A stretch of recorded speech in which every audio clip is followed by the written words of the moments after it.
Welcome to the world where we teach you real English in an easy and fun way.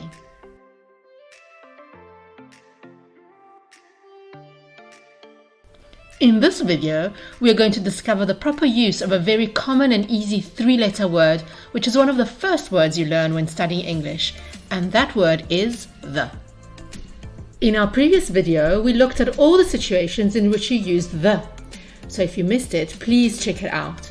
In this video, we're going to look at all the situations where you do not, when you never use the. We'd love to know which of these you didn't know, if any, and share it with us in the comment section down below. Also, please subscribe to our channel so you don't miss out on any of our free videos, and so our channel can continue growing. Your support means the world to us. Now let's move on and learn about when you don't need to use the. So the first one is we don't use the with general, plural, countable and uncountable nouns. For example, cats are wonderful pets. So that means that cats in general, not any specific cat.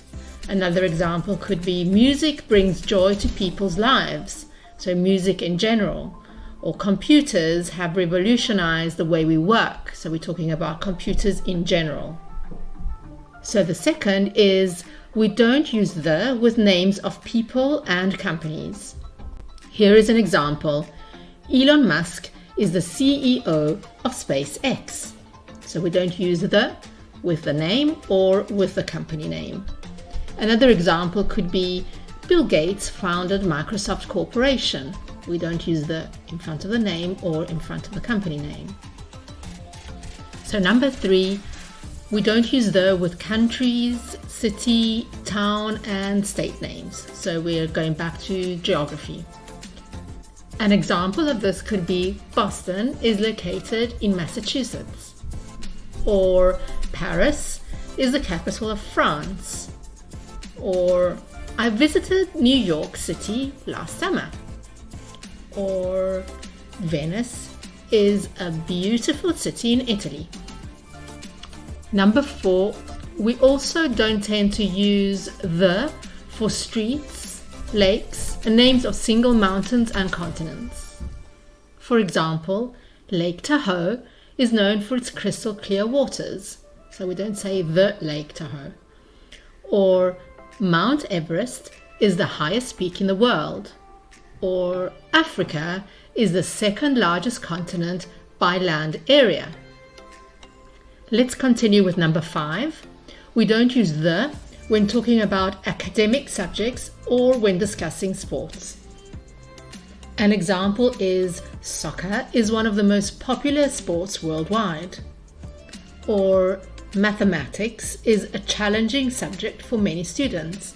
So we don't use the mathematics and we don't say the soccer. We also don't tend to use the when referring to languages or talking about someone's nationality. For example, she's learning Mandarin Chinese and not she's learning the Mandarin Chinese. That is wrong. Another example is Spanish is spoken in many countries around the world. Or their nationality is Japanese, but they speak English fluently.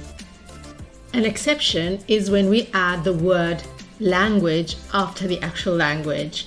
For example, she is studying the English language intensively to prepare for her exam. You could also say she is studying English intensively to prepare for her exam. So if you add the word language, you have to add also the. So number 7, there are also some common places and locations that do not require the use of an article. Learning these generally comes with practice, but let's look at a few of the most common ones. One of these is home. For example, I'll meet you at home after work. So no article. Another is work. For example, I have a lot of work to do this weekend. Or also, like the previous example, I'll meet you at home after work. Other 2 words we don't use the with is school or university. So Here is an example. He's at university studying computer science, or she's attending school to become a teacher.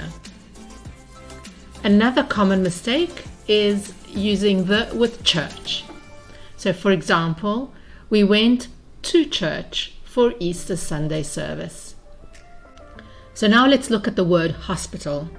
In British English, it's common to omit the article the before hospital.